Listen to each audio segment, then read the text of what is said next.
Today on Renovation Nation, an Army base in Hawaii is creating one of the largest solar communities in the world with a different type of solar panel. You think that photovoltaics is high-tech, glamour, wave of the future. It's just all about cleaning. And when installing their insulation, it looks like the devil's in the details. So you got a little poker. It's like a spear gun almost. It's like a devil's fork. You made this up? Then, in Texas, a family is fighting an air quality battle in their new home. So this is disgusting, basically. This is all dirt. This is supposed to be white. Exactly. But they might not be quite ready for the challenges of their spray foam insulation project. This is the real deal now. This is your house. You're confident? No. And this laboratory may have discovered a pollution-free way to power homes: ocean water. Why aren't we building these things all over the world in the tropics? It takes the will of the people to want to do it and invest the money to make it happen. Maybe it's time. Our nation has a challenge. How do we renovate our homes in a way that's in sync with the planet? I'm Steve Thomas, and together we'll find the answers on Renovation Nation.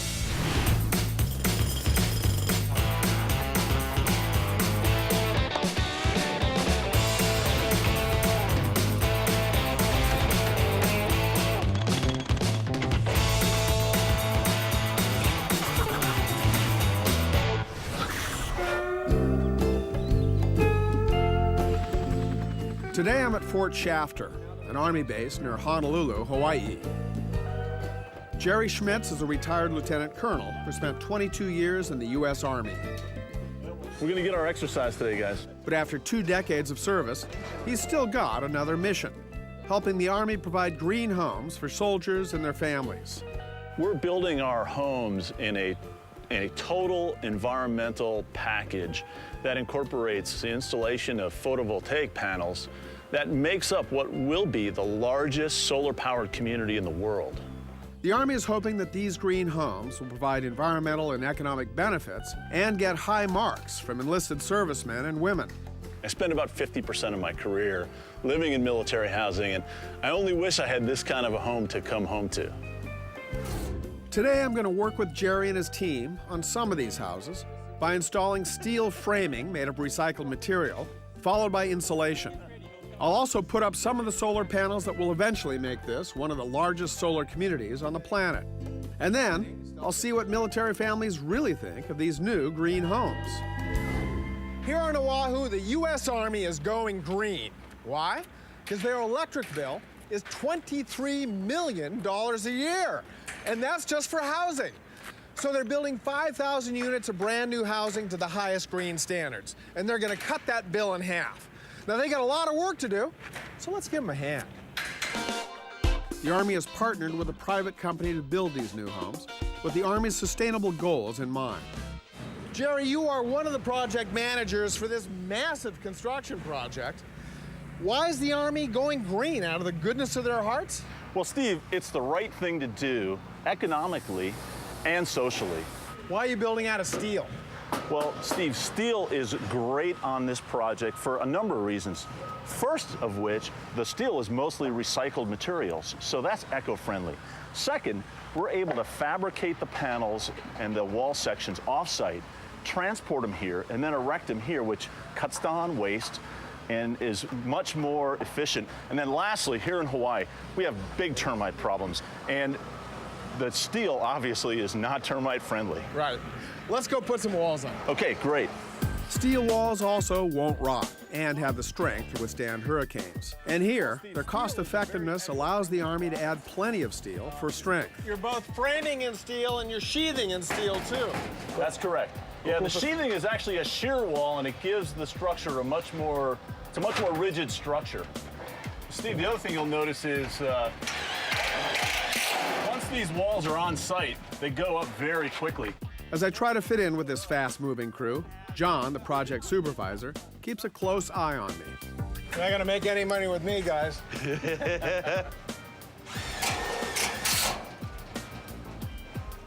I'd have to take your role and be a supervisor. You can have it. Well, I can tell you one thing, steel's a lot noisier than wood. Oh, yes. What? But that's okay, we don't mind the noise. You don't mind the noise. You're sitting in an office someplace. I'm a supervisor like him. On top of all of its structural benefits, assembling the steel walls off-site speeds up the building process, which keeps the overall construction more efficient. So you've laid out all your walls on the floor deck, and as they get shipped in and piled up there, all you guys have to do is put the walls up. All walls are labeled. Look on the ground, there's numbers. So we'll put the exact walls where the numbers go to fit. So part of what's great about these buildings is the way you build them. You prefab all the steel walls off-site, bring them into the development here, stack them on the deck. They go up really quickly.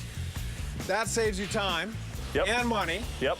There's steel, which lasts a long time. That's requires right. no maintenance. That's right. But now you got to make them energy efficient, That's right. which means you have to insulate them. That's right. And so let's go do that. All right.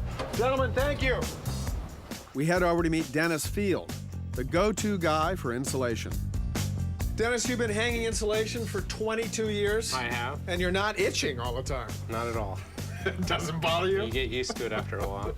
And you've provided me with a nice long sleeve shirt. I thank you very much. You're using standard fiberglass insulation in these 5,000 houses you're going to build. What's green about that? Well, Steve, the insulation is one component of our complete home envelope. It makes it a much more energy efficient product.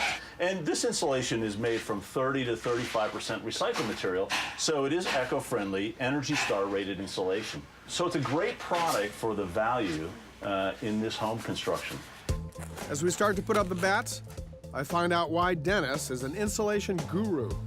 Usually when you put these up, you hold the bats to the top, the open side, so you can make a straight cut.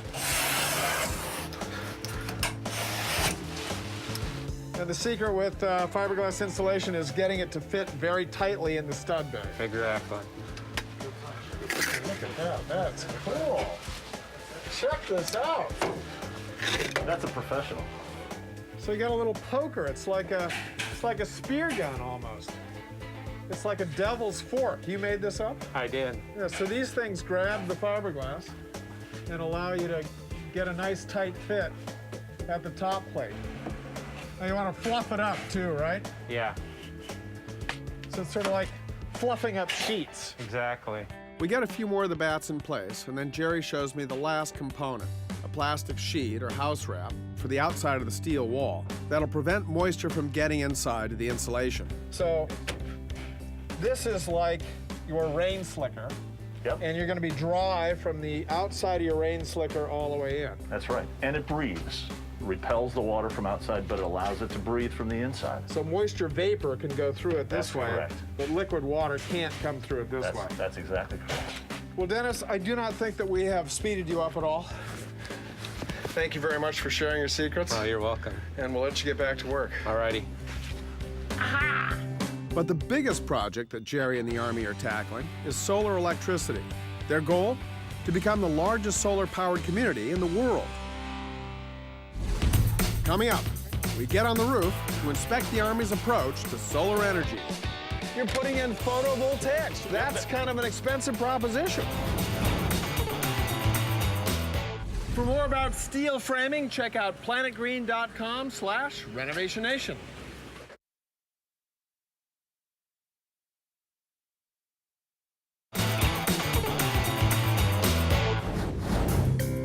I'm at Fort Shafter, near Honolulu, Hawaii, where the U.S. Army is going green in a big way.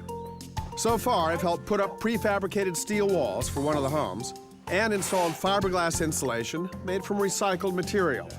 And now I'm heading to the roof to help put together a solar panel system that the Army hopes will make this community one of the largest solar-powered in the world. You guys are really focusing on the energy it takes to run these houses. That's right. So on the energy outside of the equation, you address that by a pretty good thermal envelope. And on the energy in part of it, you're putting in photovoltaics. You're going to generate electricity.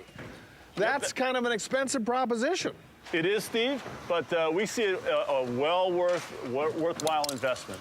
Thank you, sir. Steve Thomas. Hi, Galen. Galen, good to meet you. Nice to meet you. So you're running this operation? Yes, So you're using the photovoltaic that's peel and stick. That's correct. That's correct. It's actually a thin film photovoltaic material that sticks down to the standing seam metal roof and then attaches to a wiring harness that runs down the ridge of the home.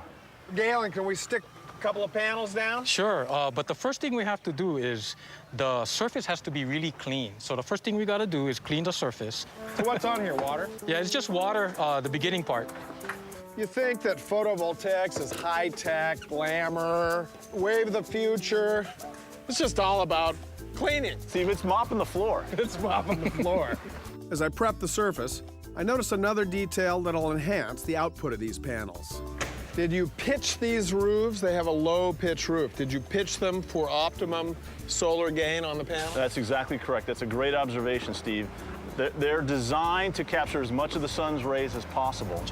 And of course, we want to maximize the exposure and the amount of conversion that we're going to get off of these panels. Once the roof is completely dry, we begin installing the peel and stick photovoltaic panels. And as you peel off, Craig will just maintain the roll all the way down. One of the other points about our photovoltaic systems, Steve, is that they're actually connected to the power grid. So our system feeds the power grid itself and not the individual home. So it offsets our energy consumption costs that we pay on the project. So you sell to the grid when you're making power. You buy back from the grid when you need power. That's right. So it's what they call a grid-tied system. That's exactly correct. I'm curious to see that now that the sun has broken through the clouds, how much power we're generating. Each panel will generate about 40 volts DC. So 10 is 400, right? Yes, nominal. It'll fluctuate between 385 and 400 volts. So we got 39, and if I got off of this, maybe we'd get 40 out of it. So we know it works. Yes. And it'll work for the next 25 years, guaranteed, probably longer. You probably get correct. 50 years out of it. Jerry and the Army have a good blueprint for green building on a large scale, but the real test is what their tenants think. So I'm going to visit a family that's just moved in. Oh, Mr. Steve. How are you? How you doing? Yes, sir. Good How to you meet doing? you. How you And doing? Gloria. Yes. Hello. Hello. This is Hi, Nadia. This is Nadia. Nadia. How old is she? 6 months. What a cutie. Thank you very much. What a cutie. Say hi. You give him a big smile. Looks like she just woke up from a nap. Sorta, kinda. Yeah, yeah. So were you disappointed to get transferred back from Japan? I could say disappointing because we are in Hawaii, so Yeah, that's say disappointing. Right, let's see. Japan, Hawaii. Right. Hawaii. My understanding is that you get a housing allowance, so you could live anywhere you want, but you chose to rent from the armed services. Yes, sir. How come? The square footage of different areas in Hawaii, most of them were small, and my wife, she came over here to look at them. Why the laugh?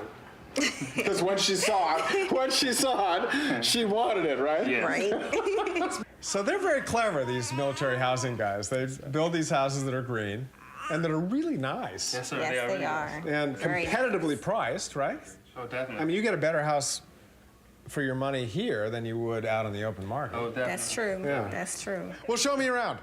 I like the open floor plan, living, dining. So I guess they're using all Energy Star appliances, Energy Star lighting. You've got photovoltaics. Yes, sir. You've got solar thermal for your hot water. Yes, sir. You got pretty good insulation package. Definitely. You got good window package. Yes. So even bought a energy efficient washer and dryer. Oh, you did? Yes. You guys did. Yes, we did. It sounds like the Army's trend-setting example is rubbing off, and their mission of creating one of the largest solar-powered communities is working too. How did the conservation element of this house affect your decision?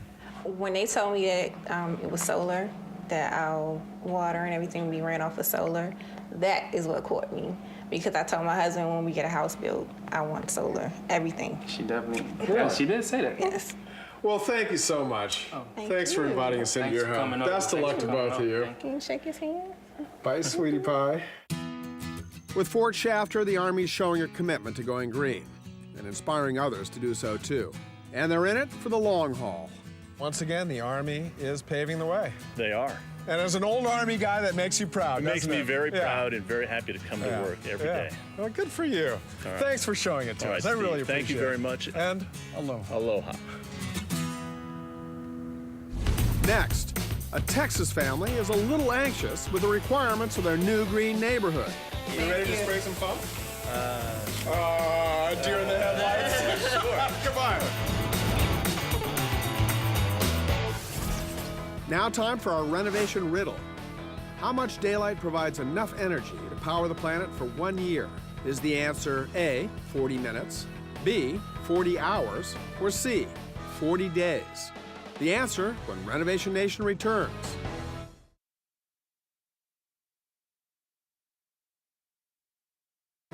Now the solution to the renovation riddle. Before the break we asked, how much daylight provides enough energy to power the planet for 1 year? The answer is A, 40 minutes. In 40 minutes of daylight, the sun releases the same amount of energy that is consumed by the entire population of the planet in 1 year. For more quizzes like this one, go to planetgreen.com. I'm in Austin, Texas, a city that's a national leader in green building and energy efficiency standards. The Rodriguez family is excited to be joining one of the city's many developing green communities. Ray is a lawyer. His wife Olga is a university policy advisor. They have a 3-year-old daughter, Maya, and a new baby on the way. I think it's important to live in a green community to show our children that it can be done and that it's an important part that they need to have as part of their lives as well. But Austin has almost year-round pollen problems that have been taking their toll on the family's allergies. So with a new home that's still under construction, they're looking for green strategies that also maximize indoor air quality. We're known as the live music capital of the world, but I think many who live here consider it the allergies capital of the world. We were excited about the ventilation system in this particular house and hope that it proves to be beneficial for our son-to-be as well. Today I'll help the Rodriguez's go green by helping apply a soy-based spray foam insulation that'll wrap the home in an airtight barrier. Then we'll install a tankless hot water heater that reduces energy consumption. And later, I'll evaluate their ventilation system to keep their air free of allergens and dust. And finally, we'll take a look at the green development where their home is being built. Now it's time to meet the family and see the house. Olga? Ray? Hey. Hello. Hi, nice How are you? to meet you. Good to meet you. Hi, nice to meet you. Hi, sweetie. Is this Maya? This is Yeah. Maya. Sweetie, She's a little under the weather. Can you shake his hand? She's sick? Oh, she's A a little little. sick Is she? today, but How old is Maya? 3. 3. So are you excited about your new house? Oh, very So excited. excited. Well, show me around. Okay. You must be imagining what it's going to be like to live there, right? Very. I wish we were there already. Yeah, let's get inside where it's not so noisy. Wow, it's a lot bigger than it looks from the outside. Yeah, that's how we feel about it as well.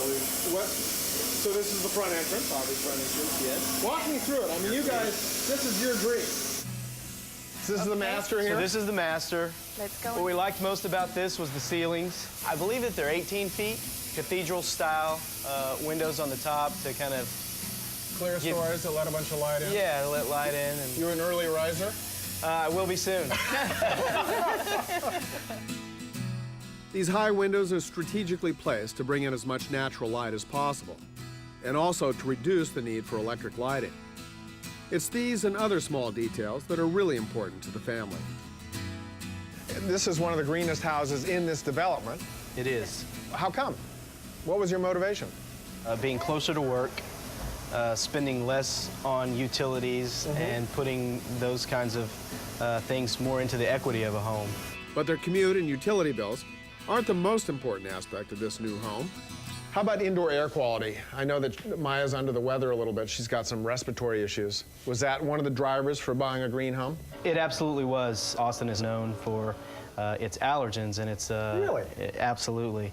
Ragweed, mold, cedar. It's a very Even I common. got allergies now, and I've Yeah. never, ever had allergies. And I grew up with allergies, struggling with allergies as a child. We were excited about any opportunity to improve air quality.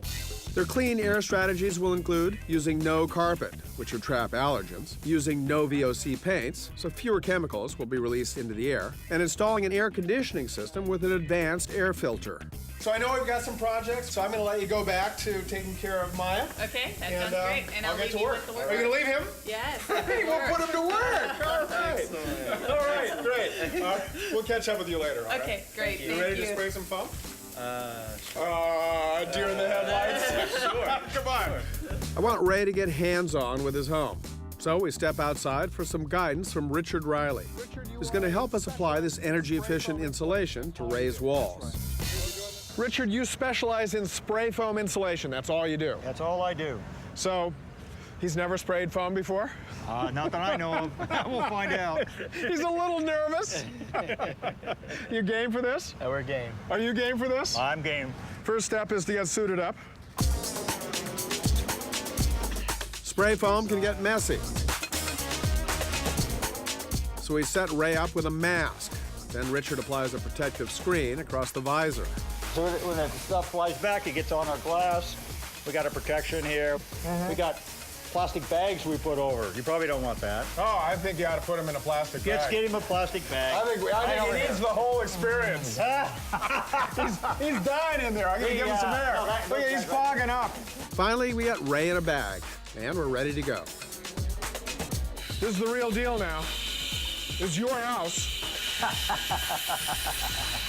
You're confident? No. First, Richard gives us a quick lesson. We're going to start at the bottom. We're going to go from, say, right to left. We're going to try and hit this stud a little bit. Because what happens is it expands 120 times, so it needs something to adhere to. So when it hits this corner a little bit, then it'll adhere to the side. 18 inches away. The resin in this open cell insulation is made with 20% soy extract instead of petroleum and uses water as a blowing agent.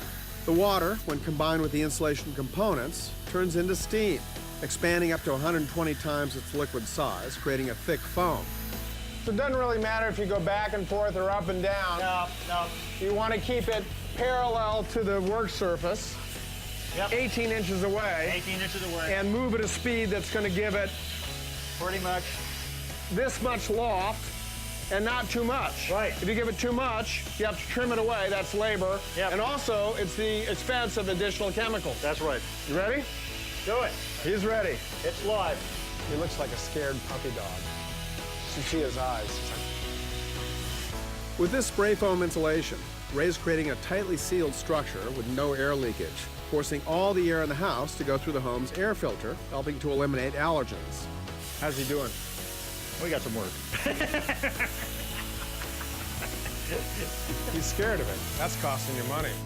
Hearing my criticism, Ray throws down the gauntlet and gestures a challenge. Looks like I don't have much of a choice. All right, I gotta try it. Let's see if I can do any better. See if now it's my turn to embarrass myself. Coming up, applying this spray foam incorrectly could be costly. Teach him well. He might need a nighttime job to pay for this place.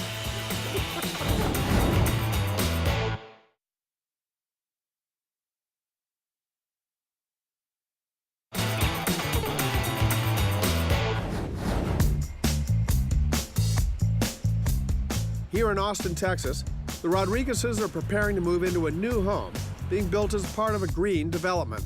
Since Ray, Olga, and Maya all have allergies, they've chosen an eco-friendly insulation to help increase the home's air quality. And with some guidance, Ray's begun installing soy-based spray foam insulation. But his technique is a little less than perfect. So, I'm gonna give it a try. Are you ready? I'm ready. Well, he's done it before. we got to shave all of this off. You want to finish? Want to finish? Huh? Go ahead, finish it.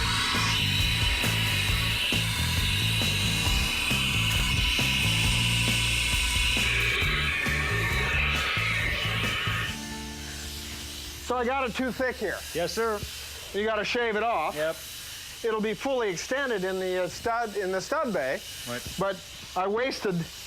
This stuff is expensive, so I'm costing you money. Yep. So I'm going to let you continue your education in spraying, and I'm going to jump in with the guys installing your hot water heater. All right, thank you very much. Teach him well. He might need a nighttime job to pay for this place.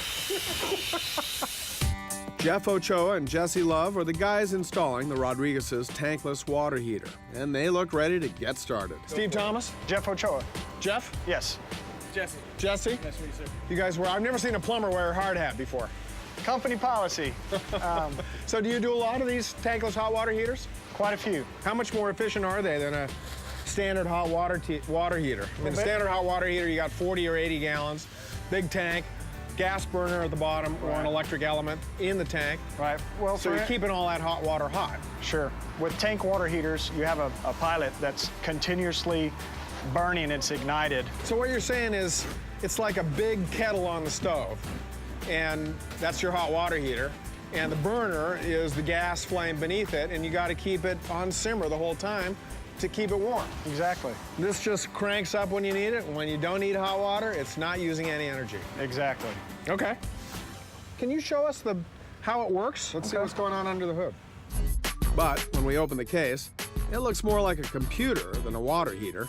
So it kicks on this burner that's buried in this box, right? Right. Is that right? Have I got it right? I think so. Where's the Renai man? Let's get him in here. This might require some extra help. You know how it works? I do know how it works. All right. Let So me make it simple for us. When somebody turns on a tap, on a hot water tap and demands hot water, the unit recognizes flow, water flow in the unit. Now, wait a minute.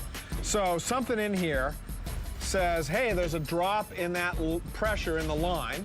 That flows. Steve's trying to shave in the morning, so I better crank up some hot water. That happens in here with all these wires and sensors and circuit boards and all that kind of stuff? Correct. So cold comes in where? Cold comes in here.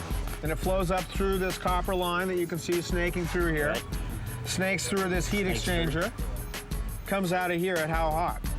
Whatever temperature you have it set on. When a hot water tap in the house is turned on, the unit electronically ignites the gas burner, which heats the water as it circulates through the copper heat exchanger and sends it out to the home. So you're saying that you can turn your hot water tap on and let it run all day, and it will make endless supplies of hot water? Endless supply, 24 hours a day. As long as you got gas and electricity to it, you can run it 24 hours a day. Shall we put it in? They shall. We get to work putting up the tank, then secure the gas line and mount the door. The last step will be to connect the water line once the plumbing is done at a later date. So how much is this installed? $2,000, $2,400. That includes the fixture and labor. And how much is a regular hot water heater that you plunk in your garage? $800, $900. So it saves gas. Saves gas. It saves money over the long haul. Over the long haul. A little bit more up front. A little more up front. But how do you convince your teenage son and daughter not to take 3-hour-long showers? Good luck, because you're going to have endless hot water. Thanks a lot. Appreciate it very much, Thank you. guys. All right. Next on today's list of projects is one of the most important for the Rodriguezes. They want to ensure that they have a constant flow of allergen-free air in their home. To see how the family will achieve this, I head to another home in the same development to meet with Chuck Taylor, a heating, ventilation, and air conditioning specialist. Well, Chuck, your company is responsible for installing all the HVAC equipment. Yes, sir. And this builder has tucked it into this neat little room up here. Yes, sir. This looks like the engine room of a ship. It's really very nicely done. These homeowners have similar concerns about air quality and have the same system that Ray and Olga were using in their home. The first thing I notice here is that the builder has used foam insulation, and they've sprayed the whole exterior of the building, so it's like a thermos bottle, basically. Exactly. Now, how does that help you guys on the air conditioning and ventilation side? What the foam does for us is it allows us to bring our ductwork and our equipment inside the thermal envelope. That drastically reduces our heat load on our equipment and allows our equipment to work much more efficiently. Installing this highly efficient insulation saves money and energy by allowing Chuck to install a smaller air conditioning unit. But the real problem isn't energy, it's allergens. And this system is going to require something special to meet the Rodriguez's needs. Coming up, Chuck and I see what we're up against. So this is disgusting, basically. This is all dirt and it's supposed to be white? Exactly. For more on tankless hot water heaters, check out planetgreen.com/RenovationNation.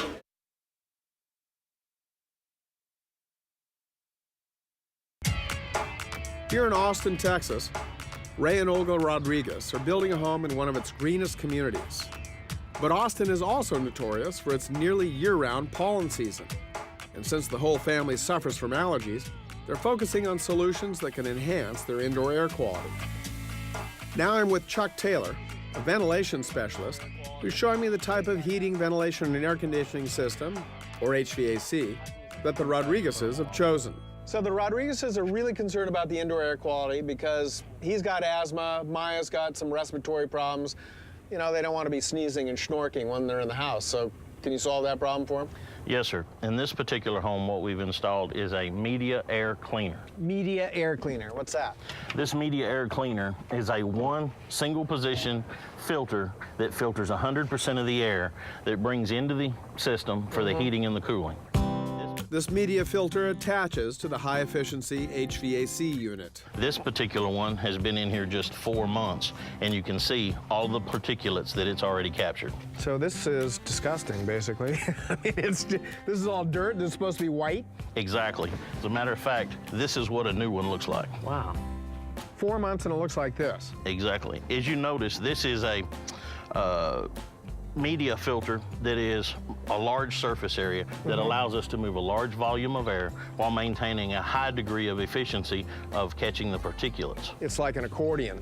Exactly, giving us a large surface area. So the actual surface area is, I don't know, 4, 5, 6 times what a normal filter would be. This is one of the best options for the home builders that are using this type of system. This you can replace 2 to 3 times a year. This filter will last you anywhere from 4 to 6 months. And a homeowner can replace it? Exactly. Not, homeowner can get this from any of their local HVAC dealers, or they can go online and purchase it from one of the manufacturers. So how small a particle does it actually remove? This particular filter is 85% efficient all the way down to 0.3 microns. And give us an example of what? The head of a sharpened pencil. The head of a sharpened pencil. Exactly. Very, very small. Cool. Couldn't be simpler. How much? You're looking at anywhere from $650 to $700. For the whole unit? Exactly. And then for the replacement filter? The replacement filter is going to cost you anywhere from $40 to $45. But worth it for no sneezing. Every penny of it. All right. Thanks, man. Thank you. Appreciate it. Appreciate it. All of the green upgrades the Rodriguezes have done aren't unique to their home. Their house is part of an entire community being built with the environment in mind. To find out how this development is progressing, I meet up with Bob Brock, one of the builders who's converting this land from something old into something new. So this is the old Austin airport. Yep, exactly. You can see the tower, you can see the access road over there. Yeah. And now it's going to be a new urbanist community. Correct. Live and work. There's going to be 10,000 people living here. There's also going to be 10,000 people working here. And it's all different facets. It's 25% of the whole community is going to be affordable housing. Every building, commercial as well as residential, has to be green. So far, only the first phase of building on the 711-acre site is underway. We head to the established part of the community to see the types of green homes that will eventually fill this entire development. The local utility, Austin Energy, developed a rating program for green building. Correct. It goes from 1 to 5 stars. That's correct. You guys are building 5-star homes. That's correct. The highest rated. The which highest is what, rating. comparable to LEED Gold. Probably a LEED Gold, yeah, which is very unusual because there's only probably 55 to 65-star green homes in all of Austin.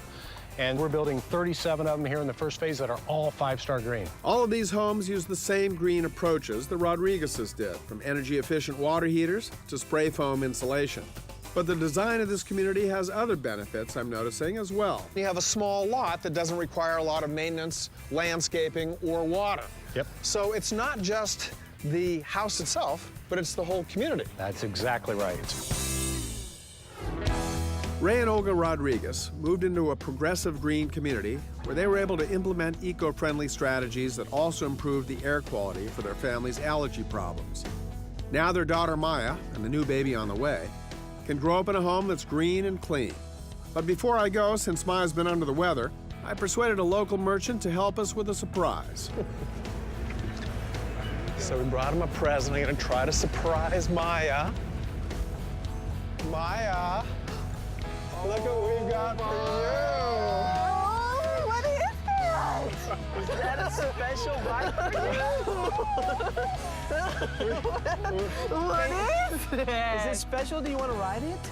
We wanted to surprise you in your new house. You need a new bike. What do you tell Mr. Steve? Can you give him a hug and say You're thank welcome, you? sweetie pie.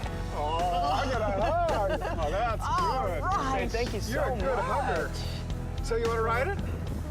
Oh, this is so nice of you guys. Thank you so much. Oh, this is wonderful. Did we surprise you? Very much. Good, because we were trying to. Well, we wish you guys all the very best. Thank you so much. We really appreciate you coming. Wish you all the best. Counsel.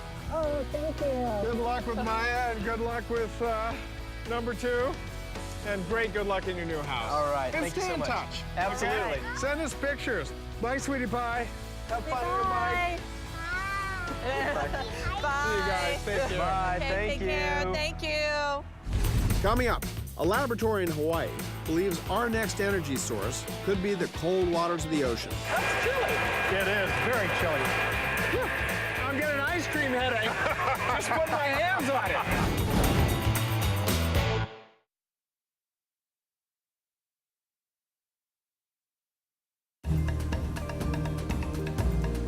I'm on the big island of Hawaii, where going green can get a little unorthodox, like heading below the surface.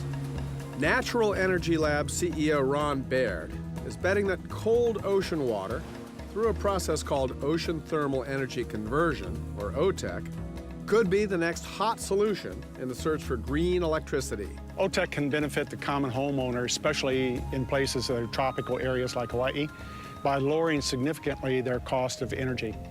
Ron believes that Hawaiians, and ultimately all Americans, will want to invest in this emerging green technology that'll help reduce our dependence on fossil fuels. It's important to change people's thought processes, especially in this economic time when we've already suffered the impact of almost $150 a barrel oil. Today I'm going to get an up-close and personal look at how this innovative but simple technology works. That's cool. We're on the western tip of the big island of Hawaii, and a pipeline like this goes through a tunnel in the coral reef and across the continental shelf and down into a 3,000-foot deep abyss. What gets pumped through it is cold water. That's all. And that cold water makes green power, real green power. Let's check it out. Woo, man. Woo, that really shoots up there. So mankind has been eyeing the power of the sea for generations, trying to figure out how to use it to generate power. Right. We've tried waves, we've tried tidal, all of that is being examined now, but you guys have a better mousetrap. That's right. It's called Ocean Thermal Energy Conversion. You take the differential in the surface seawater, which is about 75 degrees here, and the deep seawater we bring up, which is about 40 degrees, and putting it through a very relatively simple engine, you can create electricity. Show me how it works. All right, let's do it. Because Hawaii is an island state, where fuel has to be shipped in, power costs almost 4 times what it costs on the mainland. This makes it an ideal location to investigate new sources of power. Ron walks me along the pipes that carry cold water from the ocean to the laboratory. These big black pipes almost look like oil pipeline. Well, they're a pipeline that carries a different kind of energy for the future, the cold and deep water that can be converted into electrical energy. So if these were carrying oil, you'd be making a bunch of smoke and dumping carbon into the atmosphere and charging them over 40 cents a kilowatt hour, carrying seawater, no pollution, 18 cents a kilowatt hour. Why aren't we building these things all over the world in the tropics? It takes the will of the people to want to do it and invest the money to make it happen. Maybe it's time. I think so. Ron and I follow the pipes to the pump station, where both the deep cold water and the warm surface water are being drawn. And then this is all the pumping equipment? That's right. We come up here to 2 central distribution sumps, one for surface seawater, which is red, hot, one for deep seawater, which is blue. Are these the pumps here? Yeah. These would be about 80 degrees. Yeah, they're pretty warm. And then these blue ones, they ought to be pretty cold. They will frost your fingers. Really? Ooh. That's just about 40 degrees Fahrenheit. That's chilly. It is very chilly. Whew. I'm getting an ice cream headache. Just put my hands on it. So how do you make electricity? You put the warm water under the vacuum and it turns to steam. That steam turns a turbine, which turns a generator and makes electricity. The cold water is used to recondense that steam, turn it back to water so it can be used again and again. So you take the hot water, you put it in an evacuated environment, and it just turns right to steam. Just goes poof. When it turns to steam, it expands. That's right. When it expands, it shoots out and can turn an electric generator. That's exactly right. Now you got to turn it back into water somehow. So you use the cold water as refrigerant to chill it back down. So you've got a boiling pot up here, and once you chill it, that creates some suction. Yes. So you got push on the top and pull on the bottom. Right. Quite simple, really. Now that I have a better idea as to how OTEC works, I want to get a closer look at some of the operations. So that's water that you've drawn from 3,000 feet deep? This water came up from 3,000 feet deep into this sump. But it should be really cold. Very cold. Can I climb down there? Yes, you can. You're the CEO.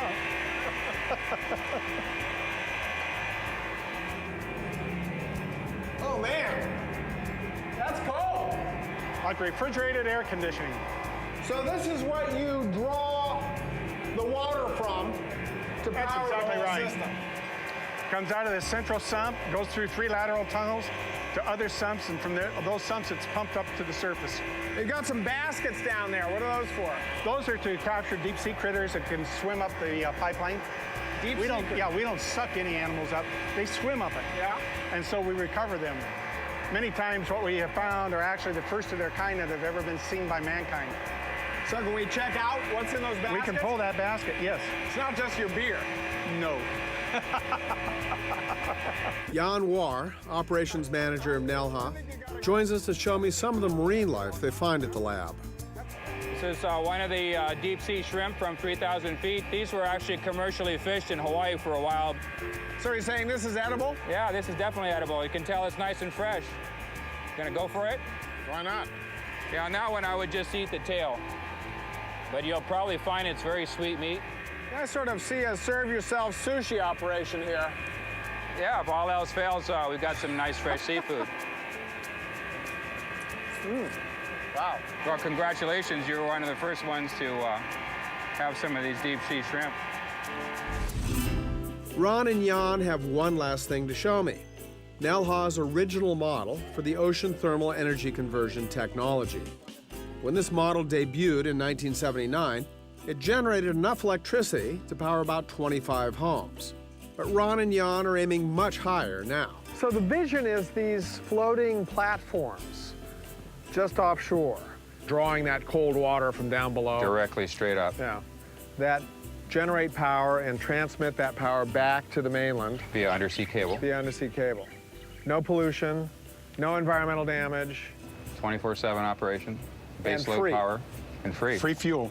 Free fuel. Free fuel, yeah. So in the not too distant future, if we have the political will to do so, we could be trading out OPEC and bringing in OTEC. That's exactly true, Steve. right, Steve, yeah. I wish you the very best of luck. Thanks. I think it's very exciting. It's been a pleasure. And I think the time has come. The technology is still in its development phase, but Ron and Jan are leading the charge in making it commercially viable. And if they succeed, tropical ocean water could be a major solution for powering homes in the future. It's great meeting all these people all over the country building and renovating green. And I'm proud to be part of it. We'll see you next time on Renovation Nation.